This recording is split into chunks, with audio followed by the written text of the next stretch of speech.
doctor Ángel Valderas Puga. Look at this beautiful sunny day. We blew it, and then I went outside and we were freezing. You would have been very unhappy. The sun was very deceptive, I will tell you. It is cold out. And I'm sort of saying, that was so beautiful today. Maybe they should do it there every 4 years. Does that make sense? I don't know. Because, the outdoor thing is really good, but it gets a little cold around this time of the year, as some people have noticed. And a lot of times they suffer through it. There was no suffering in that room. It was 72 degrees. It was perfect with the best acoustics I think I've ever heard in a room. This is not so bad either. But I just want to say, you're a younger, far more beautiful audience that I just spoke to. And I want to keep it off the record. I want to keep that off the record. Because I don't want to have all those big shots up there. I don't want to think you're more powerful than them, you look better than them, and I love you. Now, we just had a great time. We just had a great day. This was amazing. When you think we took a journey, I mentioned in the speech, a lot of people said that was not a journey that was possible, and it was indeed possible. I didn't really know too much about what they were saying when they said that, but Es Donald Trump en estos momentos, si usted lo ve y lo escucha a través de la señal de Sin Censura TV. Le doy la bienvenida y le agradezco al doctor Ángel Valderas Puga que se enlace con nosotros para que nos dé sus reflexiones, sus opiniones, sus comentarios con un Donald Trump que nos confirma lo que hemos dicho muchos, que es un orangután. Se comporta como un orangután y hoy salió bravo el orangután, cumpliendo los peores pronósticos con su discurso radical, ultraconservador y antiinmigrante, querido doctor. Te mando un abrazo hasta Querétaro. ¿Cómo te va? Estimado Vicente, espero escucharme. Ando un poco mal de la garganta. Traigo una infección, pero ya me estoy atendiendo. Estimado Vicente y público de Sin Censura, hay que tomar en cuenta varias cosas. Escuchaba atentamente lo que decía el abogado Gutiérrez Priego, lo que señalaba Paco Cruz y lo que hemos venido escuchando. La sociedad norteamericana es así, Vicente, no las jaladas que saca la derecha aquí en México. Es una sociedad polarizada. Y creo que fue Paco Cruz el que señaló que para ver los resultados de las elecciones en los Estados Unidos, no basta ver solamente los votos de los colegios electorales, porque sabemos pues que esos votos no representan fielmente el resultado de la voluntad popular. Y en una sociedad lo que cuenta, Vicente, es por quién votó la gente. Y estaba hace rato dando una revisada, no he terminado, pero sí la tengo a nivel presidencial, que los datos de los resultados en las elecciones norteamericanas nos muestran efectivamente una polarización. ¿Por qué esto es importante, Vicente? Porque creo que la primera resistencia que va a haber al gobierno de Donald Trump es al interior de los Estados Unidos. Por un lado, y no es irrelevante, están los grupos empresariales que resultarían dañados en sus intereses económicos si Donald Trump cumple sus amenazas de aranceles, lo voy a decir de manera figurada, Vicente, a medio mundo. O sea, a medio mundo. ¿Por qué ha amenazado Donald Trump de aumentar aranceles? Pues a países de América, de Europa, de África, de Asia. Hasta el momento a los únicos que no ha amenazado de los 5 continentes es a Oceanía. No amenazó a Australia, por ejemplo, pero sí ha amenazado a los países de los BRICS y eso incluye las amenazas a Brasil, las amenazas a Asia, las amenazas a Sudáfrica, Indonesia recién incorporado a los BRICS. Entonces, mira, hay que recordar que efectivamente Donald Trump no gana las elecciones en 2024 arrasando como lo hizo la doctora Claudia Sheinbaum en México. Hay que recordar que en México la doctora Claudia Sheinbaum gana con un 60% y un 27% de la botarga, que fue la segunda en segundo lugar, 27%. Estamos hablando de más de 33 puntos de ventaja. Y como lo hemos visto en las encuestas de México hasta a nivel internacional, la doctora Claudia Sheinbaum ha aumentado su apoyo popular en México con aceptaciones que van del 70 al 80%. Es decir, ha ganado consensos incluso en personas que no votaron por ella. En el caso de los Estados Unidos, Donald Trump gana por una diferencia de apenas 2 millones, 77 contra 75. Es decir, una elección muy cerrada. Joe Biden en 2020 le ganó las elecciones a Trump con 7 millones de votos, pero esa es de las diferencias más altas, porque en 2016 Donald Trump ganó con 3 millones de votos de diferencia a Hillary Clinton del voto popular. En 2012 Barack Obama ganó con 5 millones de votos de diferencia a Mitt Romney. En 2008 Barack Obama fue la diferencia mayor en los últimos 24 años, que incluyen 7 elecciones presidenciales en los Estados Unidos. Le ganó con 9 millones de votos a John McCain, pero cuando gana Bush y se reelige, solo gana con 3 millones de votos de diferencia a John Kerry, y en el año 2000, Bush, en su primera elección, solamente le ganó con 1 millón de votos a Al Gore. Es decir, son elecciones que todas en los últimos 24 años han sido cerradas.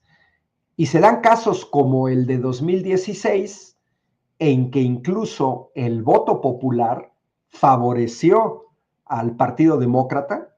Hillary Clinton le ganó por 3 millones de votos a Donald Trump, pero Donald Trump fue electo por los colegios electorales. Y fue lo mismo que pasó en el año 2000, cuando George Bush es presidente por voto del colegio electoral, a pesar de que perdió con 1 millón de votos ante Al Gore. Pero lo mismo lo vemos, Vicente, esta división y esta polarización en el Congreso de los Estados Unidos. En los últimos 2 congresos, la diferencia de diputados republicanos y demócratas, hoy en día, fue apenas de 5 diputados. No estamos hablando ni soñando ni siquiera con la mayoría calificada que tiene Morena en la Cámara de Diputados o en otros países. La diferencia son apenas de 5 diputados en el caso del Congreso. En el pasado eran 9, y cuando Donald Trump gana su primera elección, ahí sí estamos hablando de una mayoría holgada que hoy no tiene. En su primer mandato, Hillary Clinton tenía una holgada mayoría de 241 diputados republicanos contra 194 demócratas. Hoy en día la tiene más difícil. Si nos damos cuenta de su primer mandato, o sea, es verdad que tiene todavía el Partido Republicano la mayoría, conservó la mayoría en el Congreso, pero en 2016 tenía 241 diputados, hoy tiene 220, es decir, 21 menos.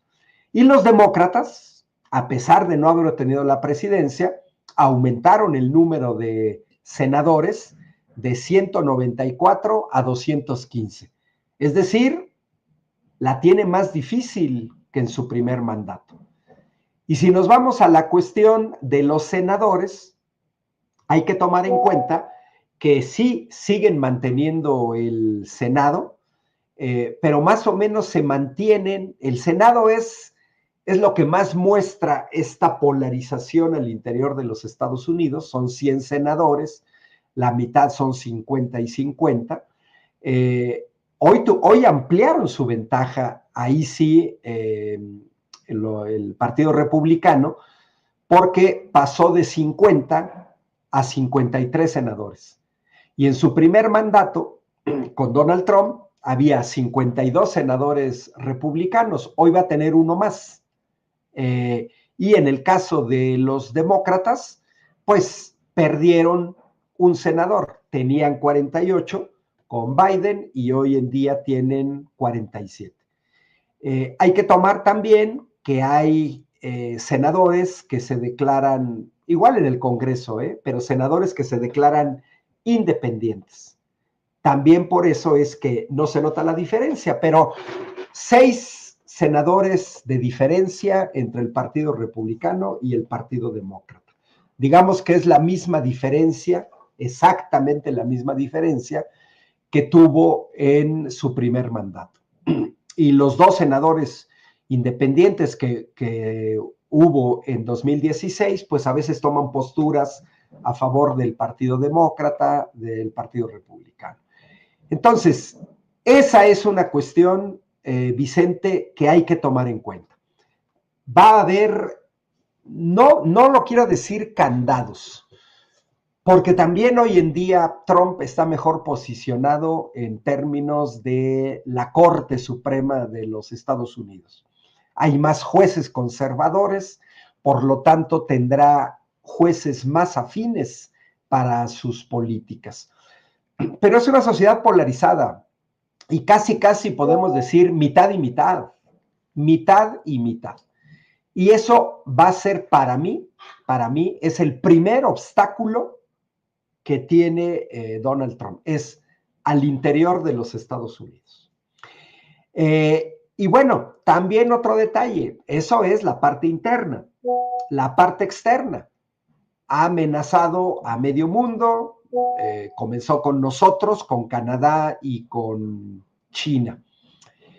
Y bueno, cada país va a tener que establecer sus políticas de defensa. Hay países en donde las amenazas son estrictamente comerciales, que es el caso de China, o es el caso de la India, o es el caso de Brasil. Nosotros, pues por tener frontera, Canadá, por tener frontera, pues a los que amenaza más en términos de cuestiones de migración, pues lógicamente es a sus vecinos.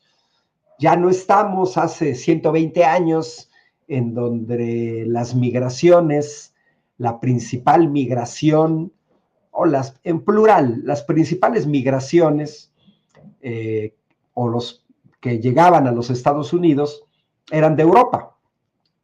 Eran años de crisis, Primera Guerra Mundial, no se diga, problemas con cosechas en Irlanda, entonces eran europeas, llegaban a Ellis Island, a Nueva York, y hoy en día, en estos años, pues la principal migración que llega a Estados Unidos es del sur, que no nada más es de México, Esto también lo tenemos que tener muy claro. Es más, lo hemos visto como en las últimas décadas recientes se ha incrementado notablemente el papel de nuestro país como país de pasada, porque basta ver que hay una enorme cantidad de migrantes que huyen a veces de condiciones creadas por los mismos Estados Unidos, como es el caso de Cuba y de Venezuela,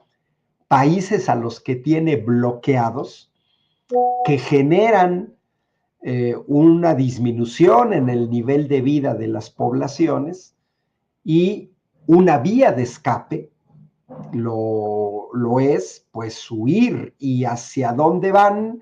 Van hacia el país que es el generador de sus propias condiciones.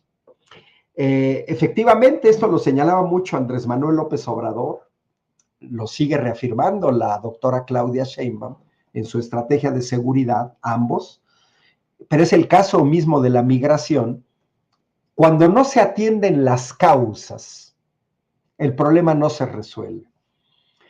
Y no se va a resolver un problema de migración simplemente cerrando las fronteras, como no se resolvió en el pasado y como no lo resuelve no Estados Unidos, tampoco Europa, porque la Unión Europea, en complicidad con los Estados Unidos, generan condiciones de pobreza en otros países.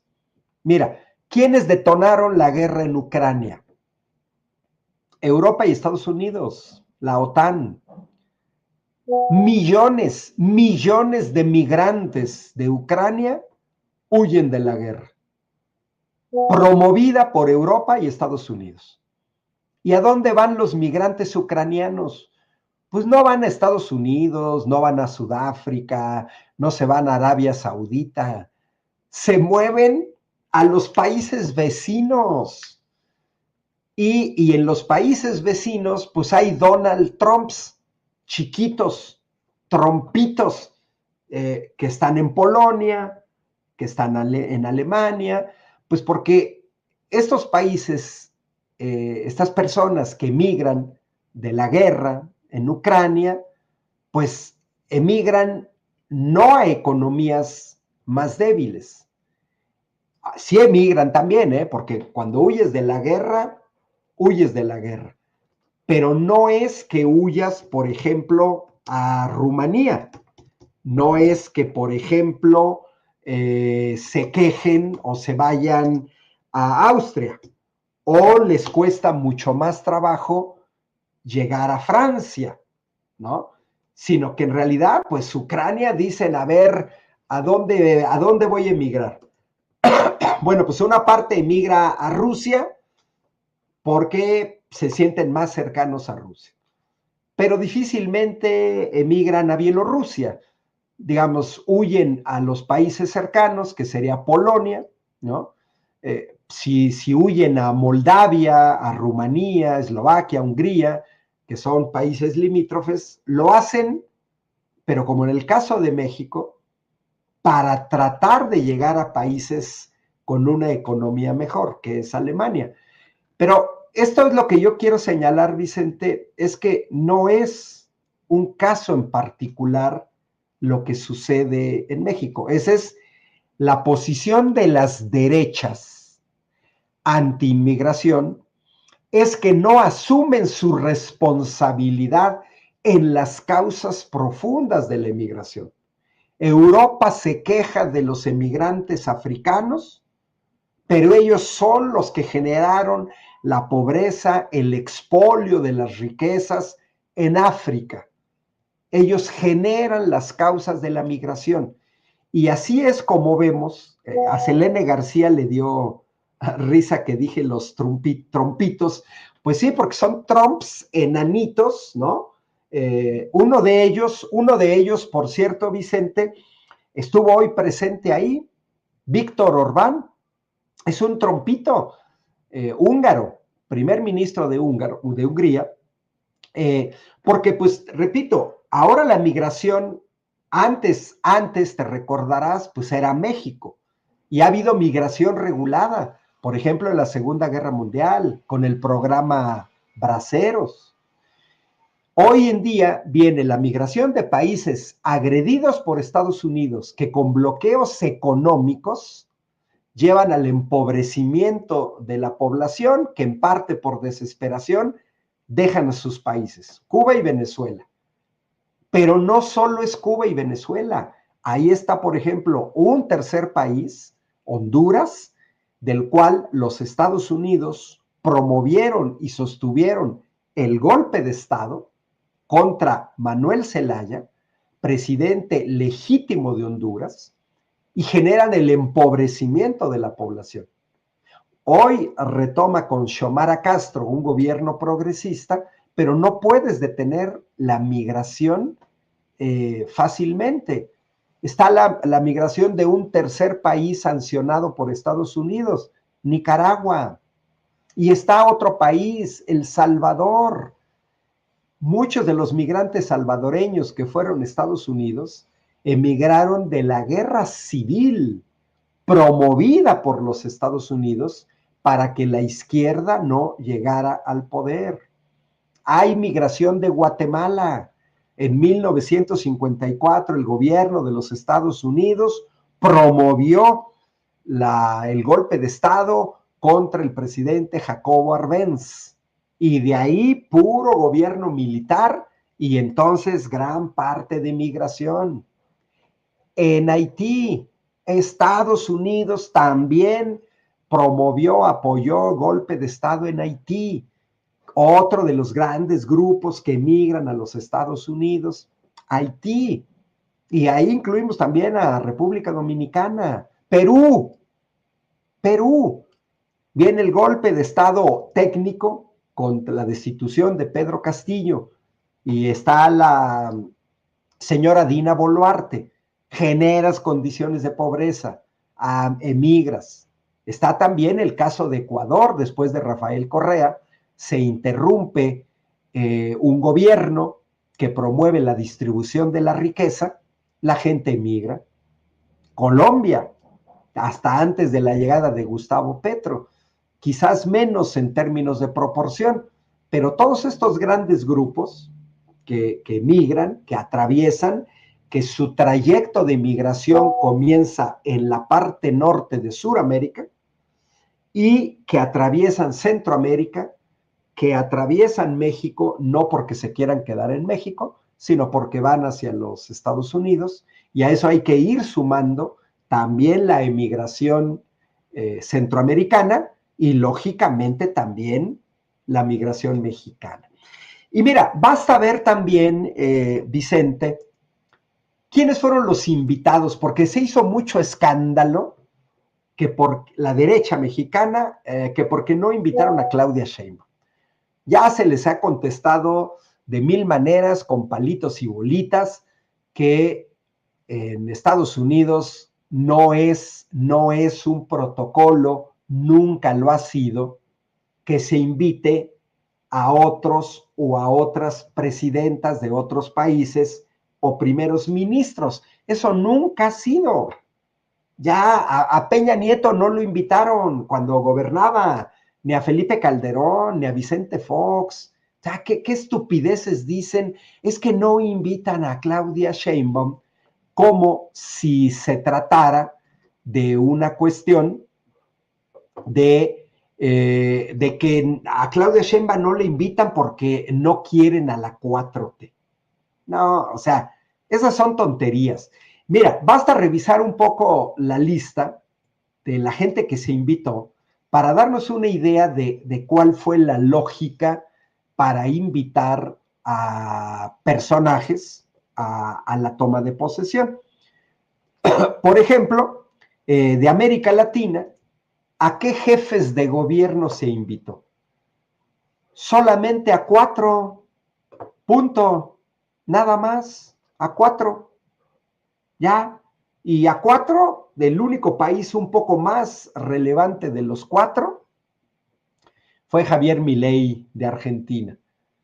Pero de ahí en fuera, pues Nayib Bukele de El Salvador, que ha establecido una política de ultraderecha en términos de seguridad nacional, al junior nacido en Estados Unidos, Noboa, que no respeta las leyes internacionales en Ecuador y que hoy está haciendo una serie de trampas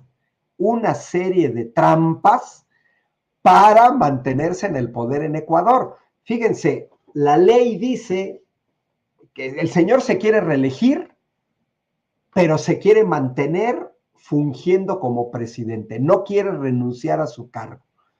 Y entonces, por decreto, nombra, pero como se lleva mal con la vicepresidenta, que la quiere sacar del país. Estoy describiendo el tipo de jefes de gobierno que invitó Donald Trump, ¿eh? No me estoy saliendo del tema, no. ¿Y por qué los invita? A puro chapucero y tranza. Entonces, Noboa quiere reelegirse, pero al mismo tiempo quiere ejercer como presidente, lleva todas las de ventaja. Pero como no se lleva bien con su vicepresidenta, a la vicepresidenta la quiere mandar a Turquía a hacer quién sabe qué cosas, y luego por dedazo se inventa de nombrar a otra persona para que lo sustituya. Y el señor va sacando decretos de que, tomo licencia hoy, lunes a partir de las 12 del día a las 7 de la noche, pero a las 8 de la noche regreso a ser presidente hasta el jueves a las 7 de la mañana y luego saco otro decreto para que entonces nombro presidenta a fulanito que va a gobernar de aquí al sábado a las 5 de la tarde. Ese es el tipo de gente al que invitó Donald Trump. Y por último, solamente invitó a 4, Santiago Peña, presidente de Paraguay, mini país, punto. Pero cuando uno ve América Latina, el peso de las economías, pues Donald Trump no invitó, por principio de cuentas, al presidente de Brasil, Ignacio Lula da Silva. Segunda economía de América Latina, México. No invitó a Claudia Sheinbaum. Tercer país en importancia poblacional en América, Colombia. Pues no invitó a Gustavo Petro. Pero tampoco invitó a Gabriel Boric de Chile. No invitó a Luis Arce de Bolivia. Bueno, tampoco invitó a Dina Boluarte de Perú. Por no decir ya que lógicamente no iba a invitar ni a Díaz-Canel de Cuba, ni a Maduro, ni a Ortega de Nicaragua, ¿no? A Xiomara Castro, ¿no? De Centroamérica, al único que invitó fue a Nayib Bukele. Y vean que a diferencia, sí invitó a Jair Bolsonaro, que no tiene ningún cargo, simplemente es líder de la ultraderecha brasileña, ¿no? Que además ni pudo acudir y estaba de chillón, Vicente, chillón, no metafóricamente, chillón. Vi un video donde a Jair Bolsonaro, expresidente de Brasil, lloraba con lágrimas en los ojos. Ay, es que ahí está, ese mero video, muchas gracias a producción de Sin Censura. El señor chille como si le hubieran robado su balón cuando éramos niños en la primaria, o nos lo hubieran ponchado, o no nos hubieran dado permiso para acudir a la fiesta de cumpleaños del compañerito. Chillando porque no pudo ir. A él lo invitaron, sí, pero no pudo ir porque está indagado por la justicia en Brasil por esa sencilla razón. Pero el panorama completo lo vamos teniendo cuando vimos, a ver, ¿a quiénes invitó de Europa? ¿Quién es la principal potencia número 1 en Europa? Alemania. ¿Invitó a Olaf Scholz? No. Y esta casi podría ser una clase, gracias a los saludos que me manda Miriam Sitek, de Monterrey. Mira, podría ser una clase con palitos y bolitas para la derecha mexicana, para ver si se sientan a prepararse antes de decir sus críticas y decir tonterías. Bueno, y también Gabriel Ortega. Gracias, Gabriel Ortega, porque antes de pasarme a Europa, también les recordamos que no invitó a Justin Trudeau, primer ministro de Canadá. Efectivamente, no solamente fue a América Latina, no invitó tampoco al vecino del norte. Pero miren, de Europa, potencia número 1, Alemania. ¿Invitó a Olaf Scholz? No. Segunda potencia económica en población de Europa, Francia. ¿Invitó a Emmanuel Macron? No, no lo invitó. Tercera, Reino Unido. ¿Invitó a Keir Starmer? No, tampoco lo invitó. Ok, ya cae Italia, que es la cuarta potencia económica, por decirle potencia, pero la cuarta economía en Europa es Italia. Primera ministra, Giorgia Meloni, la invitó porque preside Italia porque es la cuarta economía de Europa. No, a Giorgia Meloni la invita porque ella llega al ser primera ministra de Italia postulada por el partido Fratelli d'Italia.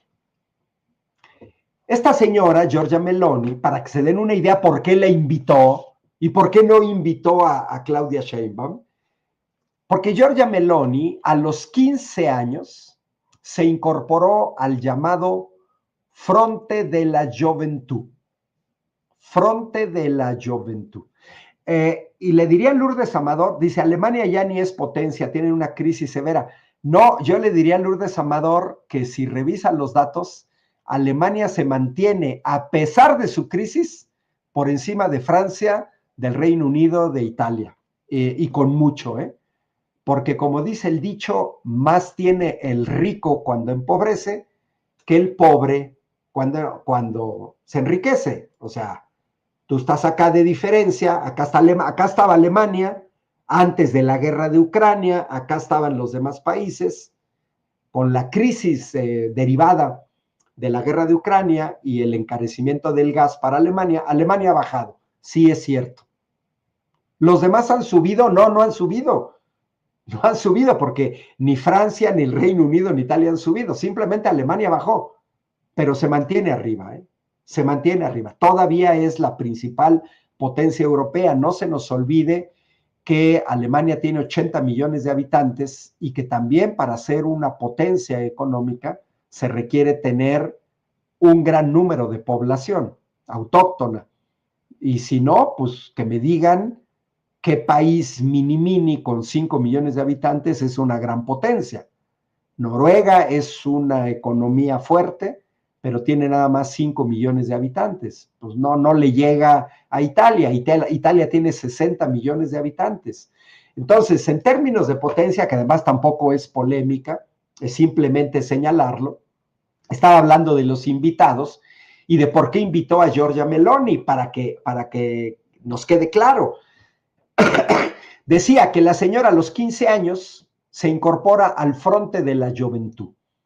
Y el Fronte de la Juventud era la organización juvenil, ojo, vinculada al partido fascista Movimento Sociale Italiano, MSI, Movimiento Social Italiano, ojo, creado por exmiembros del régimen del partido fascista de Benito Mussolini. Por eso invitó a Giorgia Meloni. Giorgia Meloni es considerada en Italia una fascista, no como insulto, no como adjetivo gratuito, sino porque se incorpora a la política integrándose a un partido fascista, si quieren post-fascista, como el Movimiento Social Italiano. Cuando tenía 19 años, Giorgia Meloni grabó un videoclip diciendo que Mussolini fue un buen político. Imagínense, fue un buen político y que todo lo que hizo fue para Italia. O sea, todos los asesinatos de Mussolini, toda la represión, nada de libertad de expresión, fue para Italia. Y con los años se integra a otro partido fascista, Alleanza Nazionale. También un partido creado por exmiembros del régimen de Mussolini. Miren, es igual que en España. El Partido Popular, muy amiguis de los del PAN, el Partido Popular se forma en España por ex apoyadores de la dictadura militar de Francisco Franco. Y ahí está la razón por la cual se invita a Giorgia Meloni. Y luego, pues invita al trompito también de Víctor Orbán, que es un ultraderechista antiinmigrante, primer ministro de Hungría. Pero no invitó a nadie de los Países Bajos, no invitó a nadie de Bélgica, bueno, no invitó a Ursula von der Leyen, que representa a la Unión Europea, no invitó a los primeros ministros de ningún país nórdico, ¿no? dirían los países noruegos, la botarga, ¿no? Pero sí invita, por ejemplo, a otros dos, o sea, Meloni y Urban entran en la categoría. Sí, tampoco invitó a Pedro Sánchez de España, ¿no? Ni al rey de España, y tampoco le hicieron de tos, ¿verdad? Talia Cigarroa recuerda al rey de España. ¿Se acuerdan aquí qué escándalo? Que porque no se invitó al rey de España a la toma de posesión de Claudia Sheinbaum, pues, ¿por qué no ha hecho escándalo la derecha española? Porque no invitaron al rey de España a la toma de posesión de Trump. No han dicho absolutamente nada. Pero para que nos quede claro, los que invita de Europa son fascistas, porque hay otros dos personajes que los que seguimos un poco la política europea los tenemos bien ubicados. Yo tenía ubicado al primero, al segundo no, ¿eh? Yo sí tenía bien ubicado a Nigel Farage, del Reino Unido, aliado de Trump desde hace mucho tiempo. Porque ese señor Farage, yo comencé a ubicarlo, fue de los grandes impulsores del Brexit, pero además ha aparecido con frecuencia en mítines y actos de Trump. Y es uno de los principales partidarios internacionales de Donald Trump. Es el inglés Nigel Farage. Y a otro que invita es a otro político de ultraderecha de Francia, Éric Zemmour, porque él tiene opiniones populistas de derechas compartidas con Trump. ¿En qué se parecen? Postura anti-inmigración y retórica nacionalista. Entonces, que nos quede claro, invitó a pura gente de derecha. Y luego, pues a Donald Trump le interesa más tener a su lado a grandes empresarios, ya lo sabemos, ahí está quien se va a incorporar yo creo que ya se incorpora a partir de hoy, de su gobierno, Elon Musk, Mark Zuckerberg, que en realidad apoyaba a Biden, de Meta, Jeff Bezos, de Amazon, que también le metió más dinero a la campaña del Partido Demócrata. Pero también hoy estuvo presente, fue invitado Sam Altman de OpenAI, ¿no? Inteligencia artificial, y también Tim Cook, CEO de Apple. Entonces, esta postura, de que hicieron en México, este breve resumen que les hago de los invitados, exhibe a esta derecha mexicana, porque no se nos debe de olvidar que ya andan casi orgasmeadas la derecha mexicana con todo, fíjense, bueno, y mira, y Charly García le echa sal a la herida porque dice que mi gato Titus no fue invitado por Donald Trump. Efectivamente, Charly García. No fue invitado Titus, así como no fue invitado Vladimir Zelensky, que debería de ser el principal aliado en Europa de Estados Unidos, con la guerra proxy contra Rusia. Bueno, Zelensky no fue un invitado, y todavía el hijo de Donald Trump se burlaba de Zelensky, diciendo que 3 veces pidió ser invitado, y las 3 veces le dijeron, no hay de piña. Y casos interesantes, tampoco fue invitado el jefe de gobierno más popular del mundo, el de la India, no fue invitado, envió a un representante, ¿no? Igual que en México estuvo presente nuestro embajador en Estados Unidos. Casos como el de Xi Jinping, él sí fue invitado, pero no fue, porque también eso hay que señalarlo, yo estoy seguro que panistas o priistas, si fueran invitados, así como Jair Bolsonaro, que fue invitado y no lo invitaron, no veo a Xi Jinping llorando porque no le hayan invitado, porque sí lo invitaron, pero China dijo, no voy. Y también nos recuerda Mario Ramón, que tampoco nos debe de sorprender, que sí se invitó al ultraderechista Verástegui de México. Exacto. A él sí lo invitaron. Pues sí, porque invitaron pues a puro derechango, ¿no? Entonces, pues mira, yo coincido con todos los análisis que se hicieron. Me gustó, me encantó mucho, la recomiendo, la crónica que hicieron en la jornada de ayer, Jim Casson desde Washington y David Brooks en Nueva York, corresponsales de la jornada, sobre estas marchas en 350 ciudades. Estamos hablando de dos periodistas norteamericanos de izquierda, que conocen muy bien su país, y que plantean en esta crónica que organizaciones civiles en los Estados Unidos dan inicio con estas marchas al inicio de la resistencia popular. Inicio de la resistencia popular en los Estados Unidos. Es decir, se abre un nuevo periodo. No estamos hablando de una marchita que salió hoy en día y que mañana se va a pagar.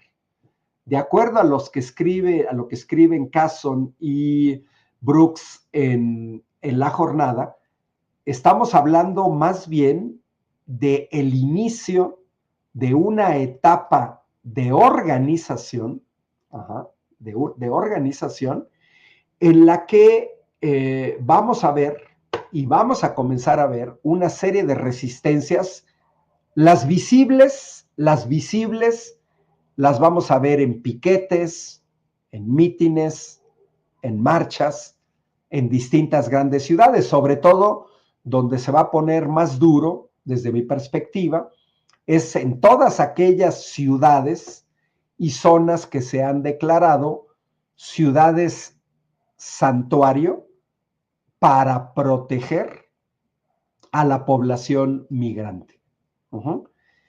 Y eso hay que tenerlo en claro, porque yo creo que una ultraderecha agresiva, pues sí va a estar presionando muy duro. Pero va a haber otra resistencia, que yo le llamaría económica, de donde comencé mi participación hoy, Vicente, y que va a ser de los grupos empresariales, de las empresas, que en el caso de que se lleven a cabo medidas agresivas en aranceles, se van a ver perjudicados, ¿no? Y bueno, también hay que tomar en cuenta que ahorita preguntaba alguien aquí que quién representa a Verástegui. Pues Verástegui efectivamente representa un mínimo de la población mexicana. Por ejemplo, en la última encuesta de Morning Consult, Giorgia Meloni tiene en contra al 53% de la población italiana y solamente goza de una aceptación del 40%. O sea, ni siquiera representa, a pesar de que sea primera ministra, no representa ni siquiera la mayoría del pueblo de Italia, hablando de, bueno, ¿y qué representan estos? Hay que tomar en cuenta que Giorgia Meloni fue votada apenas por el 26% de la población. Es decir, hablando de porcentajes, votó por Giorgia Meloni el mismo porcentaje que votaron por la botarga aquí en México, ¿no? Ella llega más bien como primera ministra por alianza y porque votaron, pues fue la mejor, ¿qué les diré? Pues fue la mejor posicionada, no la mejor votada. Un 26% no significa un 26% que seas el mejor votado, simplemente fuiste de los menos peor. Se juntó toda la derecha en Italia y por eso ponen a Giorgia Meloni. No es que estemos hablando de una gran lideresa que haya llegado, no es Claudia Sheinbaum, digamos, para acabarla, ¿no? Y me dice Ceci que Vicente ya se fue, ya lo vi allá con el frío tremendo, que está Toño. Y bueno, pues sí, Toño, tú que estás más cerca, vamos a seguir monitoreando. Sí, el discurso de hoy fue duro en términos de querer mantener las amenazas, lo de los cárteles terroristas, lo de la parte de la migración. No sé, no lo vi si tocó el tema de los aranceles, creo que va a venir un poco después, pero yo creo que sí vamos a verlo y hay que tener también esperanza en el crecimiento, en el florecimiento de esta resistencia interna en los Estados Unidos, a la que hay que apostarle mucho, Toño, porque muchas veces hablamos de las resistencias externas, pero también hay una gran parte del pueblo norteamericano, no nada más migrantes, no nada más de raza afroamericana, no, hay una gran resistencia también de sectores progresistas que creo que el único camino que tienen es hacer sinergia. Pudo haber Porque sido pudo, doctor, haber sido dicho una especie de mayoría en la que en esta polarización de la que usted habla, en la que pudo haber cambiado el resultado de las elecciones, pero fue pues el abstencionismo, esta idea de chin, pues no me convencía ninguno de los candidatos, lo que provocó que mucha gente menos votara. Usted lo ha dicho muchas veces, en 2020 votaron 74 millones de personas por Donald Trump y 81 millones de personas por Joe Biden. Este 2024, 2 millones menos votaron por Donald Trump, 72 millones votaron por Donald Trump, pero 68 millones votaron por Kamala Harris. Efectivamente, tiene toda la razón, doctor, va a llegar Donald Trump y el gran problema al que se va a enfrentar es la resistencia que existe por esta polarización. Y pues bueno, más bien aquí hay que hacer un llamado a los paisanos que tienen la forma de hacerse ciudadanos, ciudadanas, que lo hagan y que participen en las elecciones de medio término, en la que podremos de alguna otra forma contrarrestar pues toda esta serie de locuras que está implementando el nuevo presidente de los Estados Unidos de América, Donald Trump. Y bueno, pues querido doctor, yo quiero agradecerle que nos haya hecho este análisis tan interesante, lo escuché de principio a fin, me parece que ha sido muy, muy enriquecedor y le pido que por favor también nos comparta sus redes sociales. Sí, Toño, y qué bueno que lo mencionas, porque efectivamente hay que tomar en cuenta que Donald Trump gana por un voto de decepción de Joe Biden, ¿no? Estos 6 millones que pierde el Partido Demócrata es un voto de decepción de Joe Biden que no significa aceptación a Donald Trump.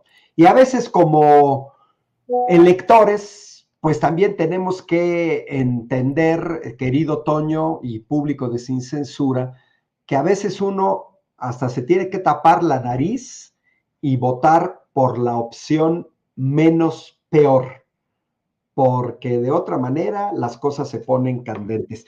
Mis redes sociales, Toño, público de Sin Censura, Ángel Valderas, en YouTube, en Facebook, en X, y saludo a Eva Cepeda, que siempre se acuerda de mi gato Titus y le manda muchos saludos. Toño, pues ahora sí, comienza una nueva fase a nivel internacional, pero bueno, nosotros más preocupados por lo que va a pasar en México, y va a ser muy interesante la postura de la doctora Claudia Sheinbaum. Yo le apuesto a la inteligencia del gobierno de México, le apuesto a la inteligencia de la doctora Claudia Sheinbaum y le apuesto a la cohesión del pueblo de México alrededor de nuestra presidenta en estas posibles agresiones que no son contra Claudia Sheinbaum, no son contra Morena, no son ni siquiera contra el gobierno de México, son contra el pueblo de México. Y recordar que acá en Estados Unidos somos 40 millones de personas mexicanas o de origen mexicano, y que si bien es cierto, hubo quienes votaron a favor de Trump, bueno, pues hoy se están